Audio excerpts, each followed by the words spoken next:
Welcome to A Better HR Business, the podcast that looks at how HR consultants and HR tech firms grow their businesses and how they help their employers to get the best out of their people.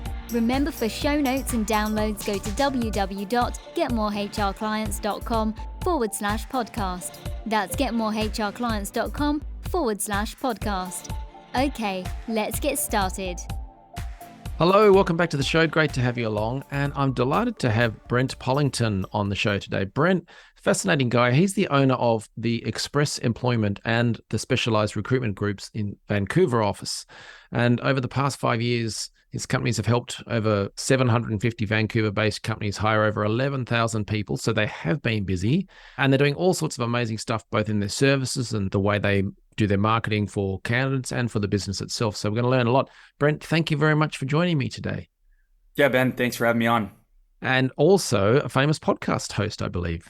About a year and a half ago, I would say now, started the HR Doctors webcast podcast. Really, the goal was to share information primarily through LinkedIn, where I find a lot of the market is for hiring, just to try to bridge the gap between the divide. Like in Vancouver, the labor market is so tight and challenging for businesses.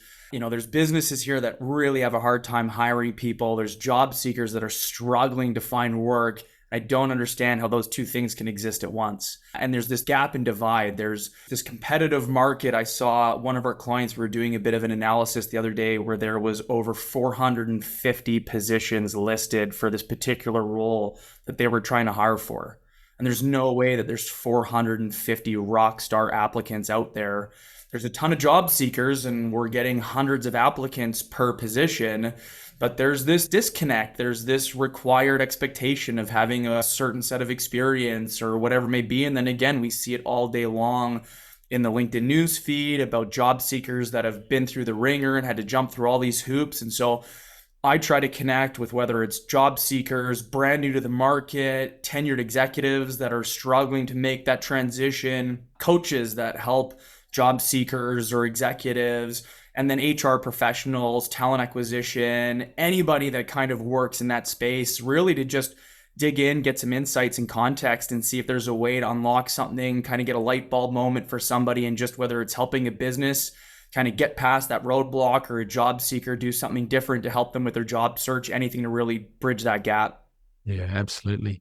I'm thinking back in my experiences as an HR person, and many was the conversation where I had an employee who was upset or annoyed about something, and they'd come to me as the HR guy, let's say, and actually ask me, "You work for the employees, don't you, as the HR?" And I'd always say to them, "Look, I'm going to be completely straight up with you. I work for the company. I'm happy to listen to stuff and take on board your comments and help you with things, but I'm always going to refer you back to your line manager and stuff like that." And then I would explain where my role fitted, and that was around helping the company get the best out of its people and all that sort of stuff. What are your thoughts on that? Do you see either employees or the workforce not quite understanding the role of either HR or of how employers actually operate and need to be sort of profitable enterprises?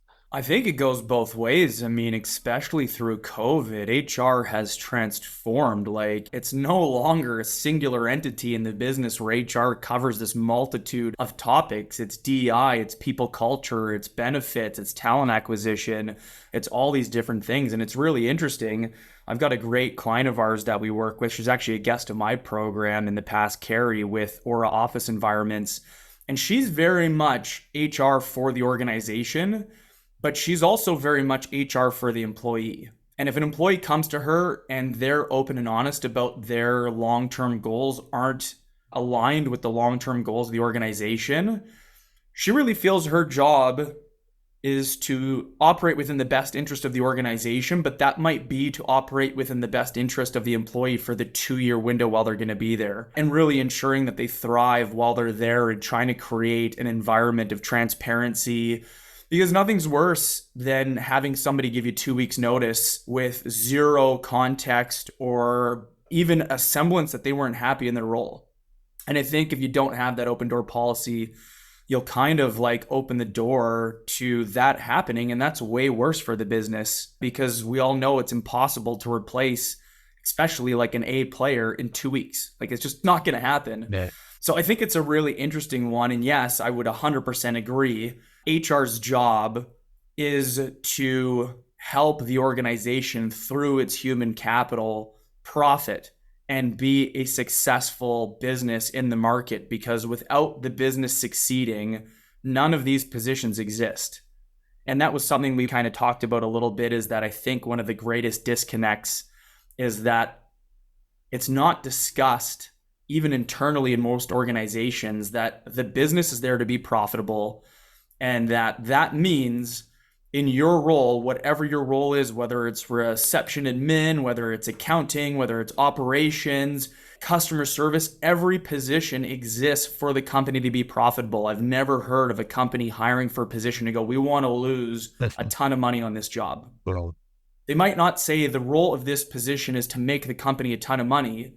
But again, whether it's an admin person, that person's job is to enable other people in the organization to be more functional and strategic, and to absolutely do the things they need to do that generate revenue for the organization. Every role is tied into it. And if the organization isn't profitable, none of these jobs exist. absolutely. Yeah. I used to love, particularly during boom times when there's the benefits and the bonuses and stuff like that. I just remember having an angry engineer complaining about the quality of the fancy wine that he was given as a thank you. And it wasn't even bonus time. It was just, you're doing a great job. And he wasn't happy with a particular vintage. So yeah, I think not everyone's aware of maybe. So I want to go back into express employment. Can you tell us a little bit about the business and, the kinds of organizations that you help? Yeah, so we've been in business here in Vancouver for, I believe, 8 years. It'll be in May. Nice. The company's, I believe, 40 years old, about 850 offices across North America. And they've got offices now in New Zealand, I believe Australia, South Africa, starting to become a bit more of a global presence. In my office here in Vancouver, Express is a quick to fill solution. So it'd be for positions where you need temps, like quick turnarounds. Often it's where the market will provide a really great candidate, but you just need someone quick, and we can provide the speed. Specialized Recruitment Group is more of a strategic, like headhunting, critical positions, longer searches. And so the two work really well together. And then the third that we offer here in our office is some advisory services. So one of the things that we do a lot in our office is try to help our market as best possible. Our mission is to help companies in Vancouver hire great people. And it doesn't say anywhere in there that it means that it has to be through us. And so we understand that not every company can afford to engage an agency. Some of our placement fees can be $20, $30, $40, $50, $60,000. There's so many companies that just wouldn't be able to afford that. And so we try to provide, whether it's through advisory services or whether it's just in terms of information to the market, or even engaging with companies that we know won't be able to engage us, and just trying to benefit our community by providing advice and guidance and coaching. It has become even harder for companies to hire. It's really hard for job seekers to find jobs. And so we offer some solutions from a recruitment standpoint, but also try to work with our community, whether that's the job seekers or the businesses, and try to unlock the challenges in the market, because it's just so hard and it seems like it's always changing. And, in pandemic times, it was all about innovating. And I feel like we innovate all the time and create new processes and find ways to be more strategic. And we try to share them as much as possible. That's good. I would almost say that you're being too modest there, because you guys are very innovative. And even with the way you share information and help organizations and help the business community through your advisory services, but you've actually almost packaged up the way you advise. And in some cases, I think you sell your advisory services to help them improve the attraction and retention processes, whether that's the quality of the descriptions or the employer branding side of things. Can you tell us, how do you actually structure your advisory service? Yeah, for sure. Well, I think a really interesting one that I read recently that really transformed how we do things is Alex Hormozy's $100 million Leads, his recent book that just came out, really inspired by the stuff that he shares. He is all about lead magnets and trying to find ways to attract people to your business. And we were already doing these advisory services, but maybe hadn't packaged them up in the best way. Really what was happening is we were engaging with our clients through the process of working with them.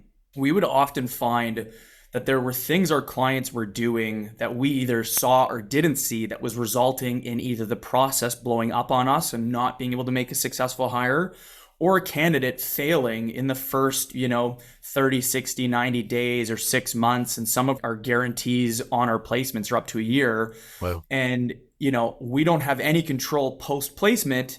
And so what happens if at the 6-month mark, someone's determined not to be a fit, and yet our client interviewed them through their entire process after we submitted them over?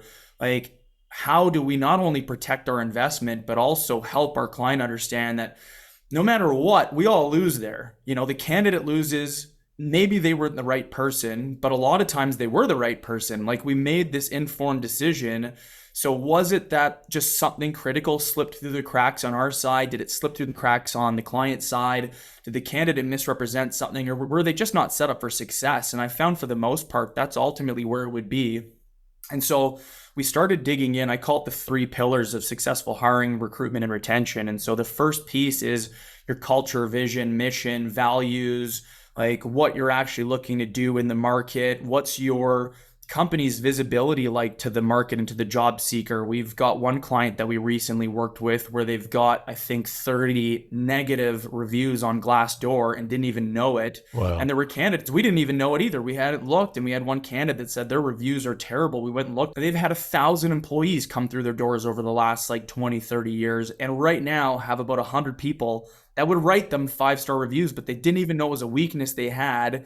And so now they're building a campaign about how to kind of change their presence. But I think on that front end, it's a lot about just understanding who you are, how you show up in the market. And the hardest part on that front end is what I try not to do as an advisor, as a coach or consultant, is give a year's worth of homework. Like, you need to read 7 books on culture, vision, and mission, and then reinvent your organization. Like, it's just not going to work, right? So it's really just about, is there 1 or 2 or 3 small things? The second one is on the recruitment process. We obviously have a defined recruitment process internally that we run through. So if there are clients or businesses that, whether we work with them or not, are struggling in their process, if we can give some of our playbook away and say, this is how we do it, this is what we'd suggest you do. And then the last is on when you hire someone, how you set them up for success, pre-boarding, onboarding, just really making sure that they're a good fit in the organization. They get all the things they need to be successful. And so the interesting thing with all this is we were charging $250 an hour per session just to cover, my, time invested away from the business to help give them these tools and resources. And through being inspired by Alex Hormozi's book, created a more refined understanding for us internally of all the different areas we provide that coaching and guidance on, and just started giving them all away for free. And would do a 15-minute kind of hybrid session for somebody to just see if there's a true alignment, if they're inspired, then doing 1 or 2 more sessions. Because I think for the most part, that's probably enough.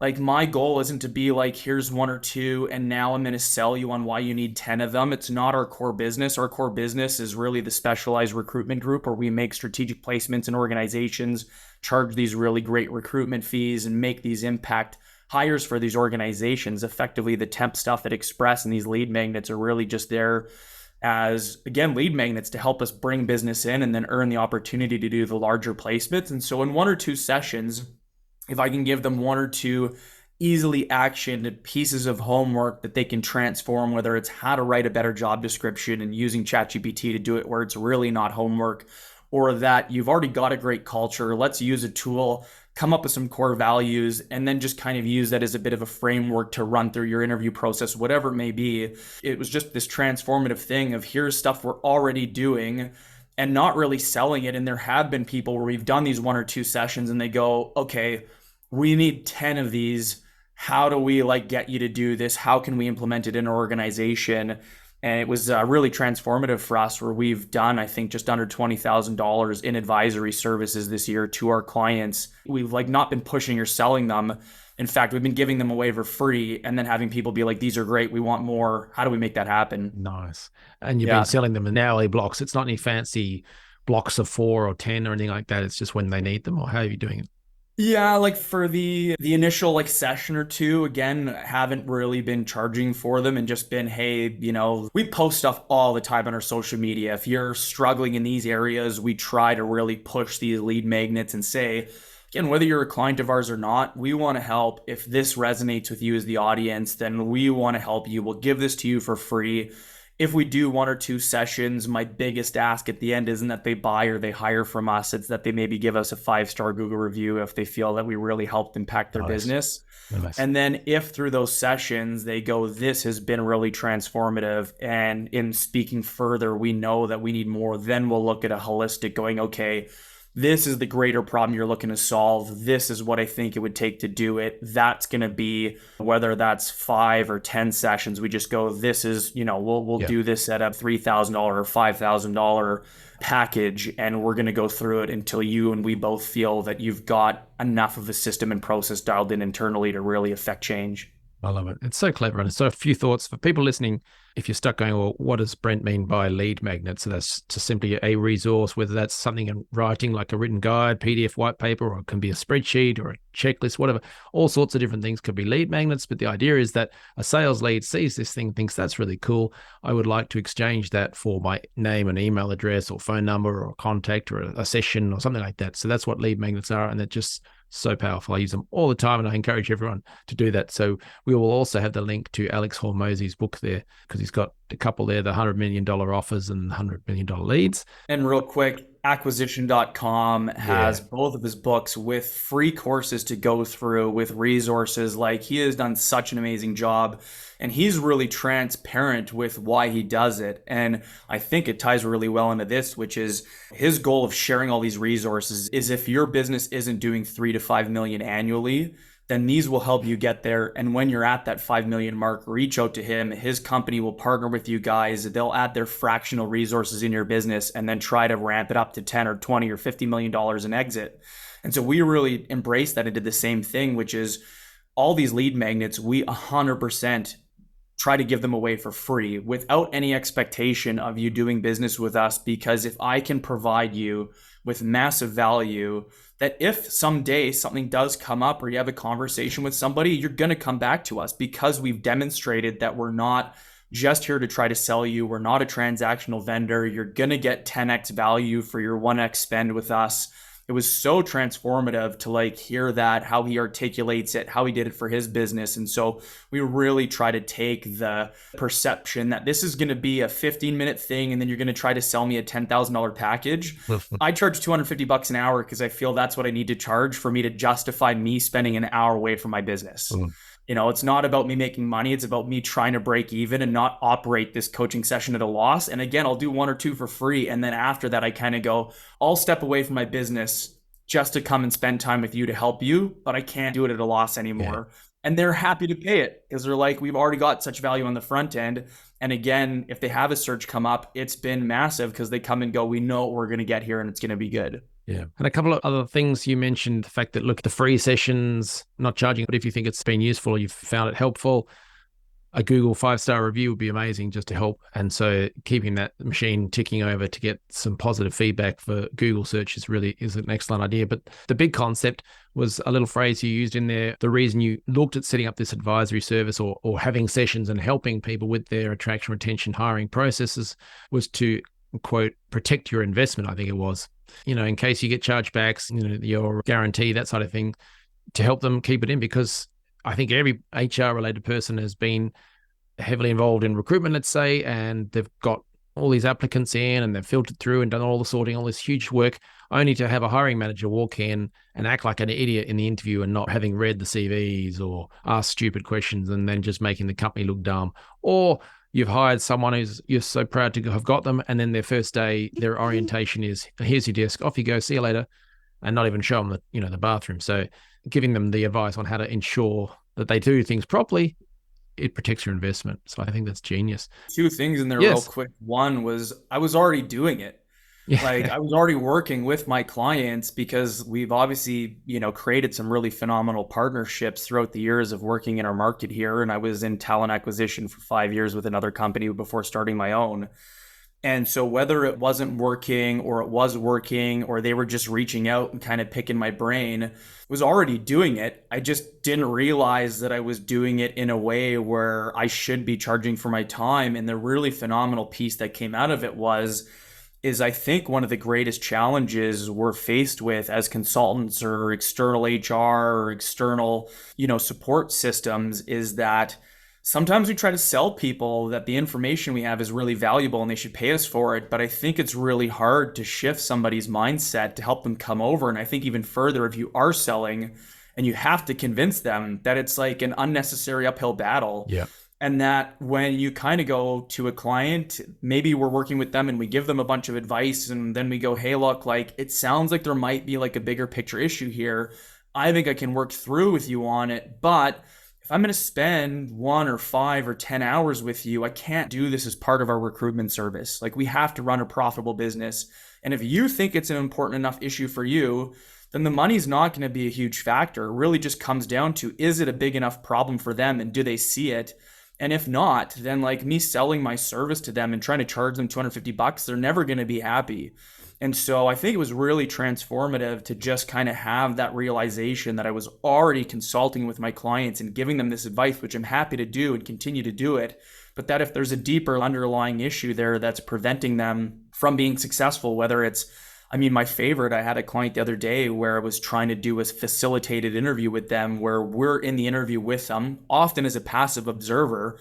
And they're like, I don't want you there. I'm an accountant. I've been an accountant for 20 years. I've interviewed all these people. I know what I'm doing. And I finally convinced them to do it. And I was like, it was terrible. Like, yes, they've been interviewing for 20 years, but I mean, we've placed 15,000 people in the last 5 years with 1,000 companies in Vancouver. Like we're interviewing hundreds of people every week. Like my team are experts. It's all we do. And just because someone's been at it for however long. And again, for us, it's not about, giving someone homework. It's just if there's 2 or 3 small little tweaks we can give them to help them be better in their process, that's sometimes all it takes. Yeah. And we all know that they could have been doing it 20 years, just doing it badly. So yeah, 100%. The duration doesn't prove anything. I wanted to ask you about the way you have embraced the AI revolution, because I mentioned, you're innovative and you're looking at new ways, and you mentioned that you test different approaches. And so are you using AI or ChatGPT for any of your processes and the way you use that? Yeah. Our favorite one right now is when we engage with a client. I did one yesterday for a 2-week temp reception assignment and do them 100% of the time, whether it was just for a short 2-week job or for an executive level $200,000-$300,000 or more executive position. We do a recorded intake with the client through Zoom where we'll ask all the information we need to understand to effectively go to market on their behalf and recruit for the role. And one of the most interesting innovations I felt came through that is we had a very structured where we dig into the nature of the vacancy first, then the organizational chart and how the position fits in, the role responsibilities, come up with a scorecard, how do we judge and manage the person, what does success look like, and ultimately in past experience, how do we look for alignment to be able to justify this candidate going to be successful in the role. The next piece was culture. I felt like I could get an understanding of their culture by having the conversation with them and understanding what was important to them. But through transcribing it and through the recording session, we would dig into the culture for the next piece. And then last would be like compensation. And so after this, we would transcribe it, we'd pop it into ChatGPT, we'd give it some prompts and say, hey, this is a transcription of an intake. Help me create an internal position description and a summary of the information we've just gathered that we would then send to our client and say, this is what we're going to go to market based on what we talked about. Do we have everything here that we need? And it ensured we didn't play that operator game back in the day where, you play in elementary school or primary where you're going around the circle with the message and it gets so distorted.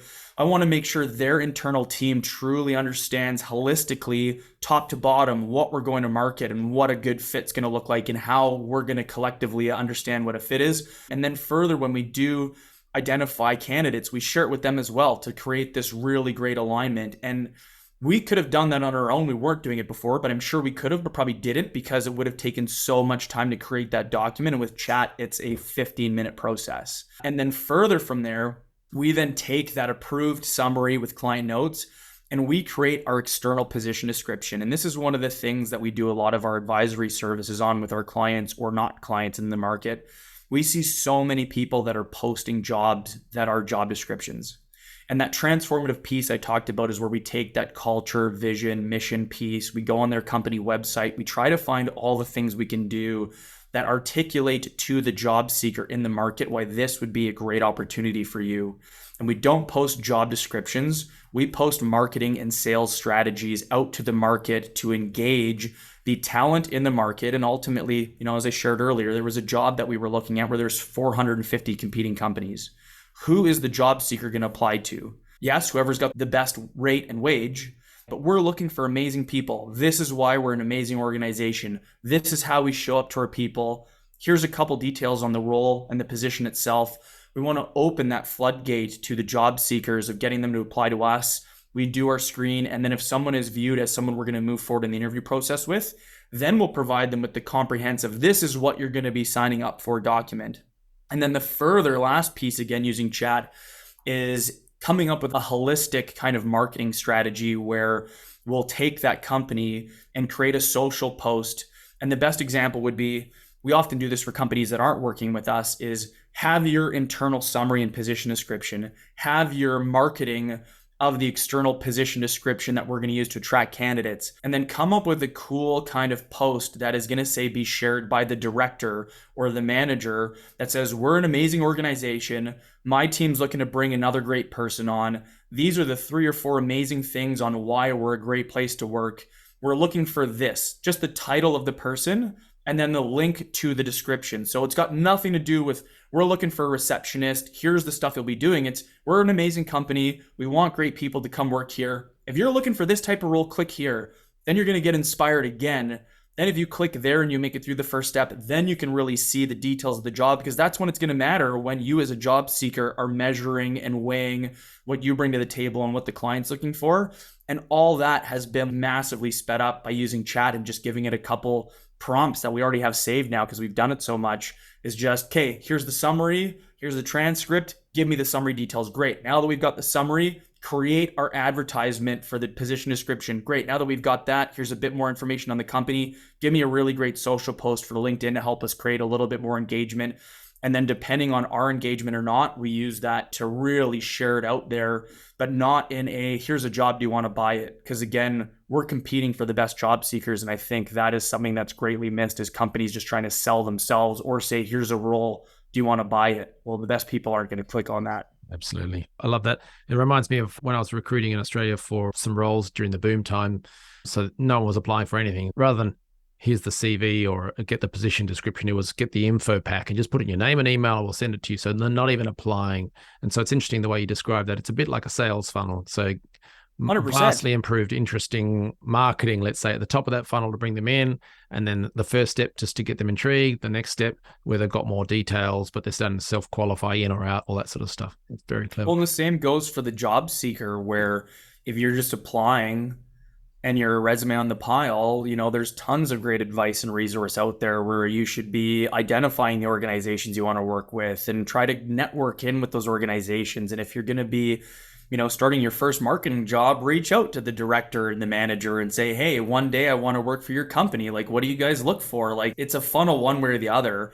And I think if you look at it transactionally, you're going to get transactional results. If you don't put time and effort into creating a really great job posting that's going to stand out when you're in this uber competitive market, then you're going to get transactional applicants. And if you're a job seeker and you're not putting time, effort, and energy into your holistic application process, you're going to get transactional results. And the ones that win are the ones who really go, this is important. And we see it all the time. There's some clients where they have it nailed and others where they don't. And I think it just comes down to why is that? Because somebody realized somewhere along the way that this is really important and we need to do better. And there's no one right way to do it. I think it's just a matter of deciding whether or not it's something that's important to your organization. Is it something you struggle with? A true A player for one organization might be an unachievable, unrealistic hire, and maybe an A for them is something else. And you just got to figure out who your actual market is and then try to find a way to open that funnel. Absolutely. Now, you've shared so much great information and insight and the way you've innovated and developed these very clever processes within the company. Just my final question is around how have you marketed and acquired new clients? So from the external marketing perspective, any experiences, any successes on the way you've done that, and then any advice for others who are running sort of HR related businesses? Yeah. I haven't figured out 100% how to turn the faucet on. I feel like that's one of the hardest things in staffing and recruitment is having a steady flow of companies that come to us. Where we get the most true cold leads is from people doing Google searches and where they're, I need to buy, I'm in pain, who can help me? We've got a really amazing presence online. We produce a ton of content. I've got the HR Doctors Webcast podcast. I do a newsletter. I produce a ton of social media content. My marketing team does a ton for Express Company page. We do a ton of cold calling. We do a ton of cold door pulls, walking into businesses. And again, I think most recently, the biggest transformative piece has been reaching out to businesses. And so again, as a staffing and recruitment company, one of the easiest ways to kind of identify our market is companies that are posting and advertising positions. And so we set up lead alerts on the job boards. And if somebody has a job, I assume for the most part, they have a system internally, they have a process, that they have the intention of hiring on their own, and that it can be almost a hit to the ego or an impossible path if I'm trying to tell you that your system is broken and we can do it better. Like, who am I to tell you that? Versus going in and saying, hey, like, friendly reminder alongside the 10, 15, 20 other agencies that are calling them, because obviously that happens. So then how do you differentiate yourself? Well, it's, hey, look, I get that you have a system. I get you have a process. You might not be in pain today. I looked at your job post. It looks amazing. Hey, do you have a really amazing like onboarding and pre-boarding system? If you do, amazing. If you don't, or even you do and you want to see something interesting, I've got a great document that I can send your way on like what we suggest our clients do. Or, you know, if you've been at it for a month and you haven't got the right person, well, hey, for 15 minutes, why don't we hop on and I'll see if I can transform your job post. Whether you use it or not, it's up to you. But instead of being like, I can help you hire, buy from me, it's really more, how can I help you, whether you hire from me or not? And I think if we can find a way to uncover a small pain point that's not going to require them to do a ton of homework, they don't perceive or they get, or they truly realize that it's not followed with some elaborate sales pitch and it was all a bait and switch, that if we can help them and give them value and be transparent that like, I want to help you now so that one day, if you do use an agency, you'll consider us. That's been really transformative to open the door to those conversations, because it's no longer, you have a problem and I can help you solve it if you pay me. It's really more, let me help you solve it first. And then if later on you need help, then you'll think of us. That's great advice. So for people listening to this, is a combination of good old-fashioned hustle in there. So getting out there and speaking to people, but then thinking about how to differentiate that approach and being a bit smart about it. So not just, hey, buy my stuff, but how can I help you? Whether that's information written form, some coaching type sessions, 15 minutes here, there, an hour there, in the view that either they maybe give feedback. Again, we mentioned the Google 5-star thing, or they join the newsletter and so you keep in touch that way, or maybe they listen into the webinar, the podcast stuff, or when the next vacancy comes along and they're just outnumbered by the roles versus the people trying to fill them, then they'll turn to you for that sort of business. So I think that's a really creative and clever and hardworking approach as well. So it's a nice mix. Final question then, if people want to learn more about Express Employment and the Specialized Recruitment Groups, the Vancouver office, what should they do next? Yeah, I mean, LinkedIn is where I spend a ton of time. We've got a great presence there. It's probably the number one place. You can, of course, find our websites as well. I think it's Express Employment Professionals Vancouver, the Specialized Recruitment Group. But that's a big, long Google search. Express Employment Vancouver on LinkedIn, or just look me up and you can find both pages linked there. Awesome. We'll have all those sort of links in the show notes, so do check them out if you're on the go. But otherwise, Brent, you've done amazing work so far, and I love how creative you are and also how hardworking you are at the same time, but combining them is going to provide a bright future, I'm sure. So thanks very much for sharing your insights and advice today. I really appreciate it. Appreciate that you're doing the same thing and just sharing with the community. It's great. Thanks for joining us today on A Better HR Business, the podcast that explores the world of HR consulting and HR tech businesses. For show notes and downloads, go to www.getmorehrclients.com/podcast. That's getmorehrclients.com/podcast. Remember to subscribe and share the show with any friends who are busy growing a HR business. Thanks, and see you next time.